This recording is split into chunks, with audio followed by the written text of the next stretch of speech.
大家好，我是健康管理师李晓。很多人呢都有不同程度的慢性胃炎，平时会消化不良、食欲减退、餐后腹胀、腹痛、反酸等。还有一些人平时可能并没有太明显的症状，但可能却有萎缩性胃炎。那比这些平时胃经常不舒服的，其实更严重一些。那其实很多人的胃炎都和一些饮食习惯相关，比如说饮食不规律，平常是饥一顿饱一顿的，吃东西又狼吞虎咽，总是吃到胃部很撑，或者是经常生着气去吃饭，那这些都会让胃很受伤。今天呢，跟大家分享2个脚底的反射区，我们经常去按一按，可以调节脾胃的功能，让胃慢慢的好起来。下面呢，我们一起来找一下这2个反射区。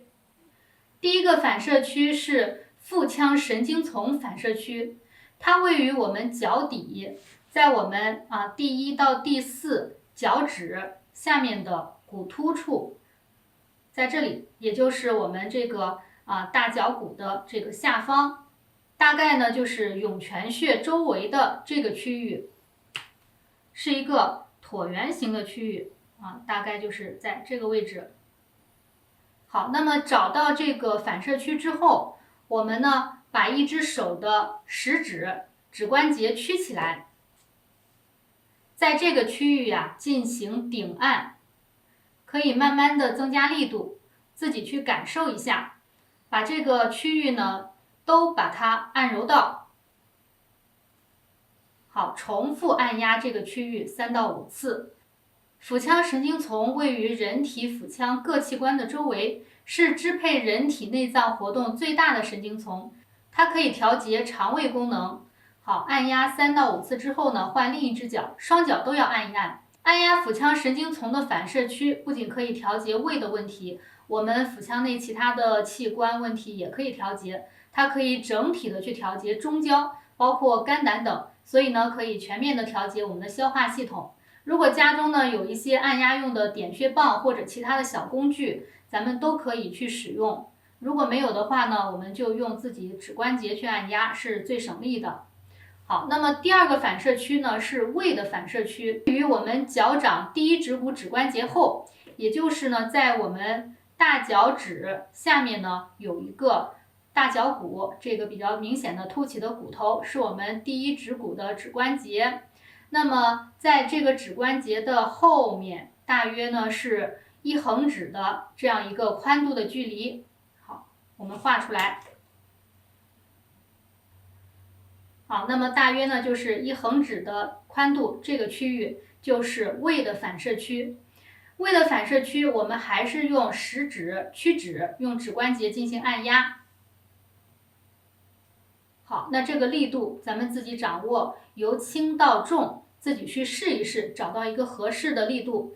左右脚各按压3分钟左右。在胃痛发作的时候，这个反射点会出现非常明显的痛点。如果能找到这个痛点，并且进行按压，很快就可以缓解胃痛。同时呢，还有降逆和胃的作用，可以缓解我们平时消化不良、胃胀等等问题。这2个反射区，我们每天晚上呢，每个区域各按压3到5分钟，那么左右脚都要做，整体呢按压下来呢，大约也就是15到20分钟左右的时间，可以非常好的缓解咱们慢性胃炎造成的一些胃痛、胃酸，包括经常的呕吐、消化不良等等问题。我们如果平时在按压的时候出现打嗝、排气的现象，那这是非常好的。是氢气在上升，浊气在下降的一个反应。那如果在按压前能够用温水泡脚15分钟，效果会更好。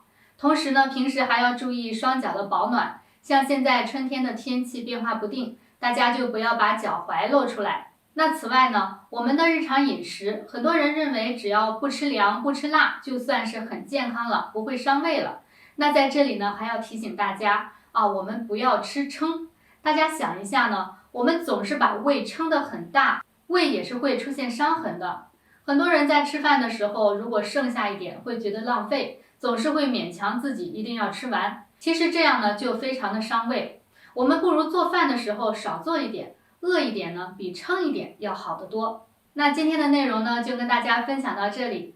我是健康管理师李晓。如果您还有什么想了解的问题呢，可以在视频的下方再留言给我，我会在后续的视频当中继续为大家解答。谢谢大家。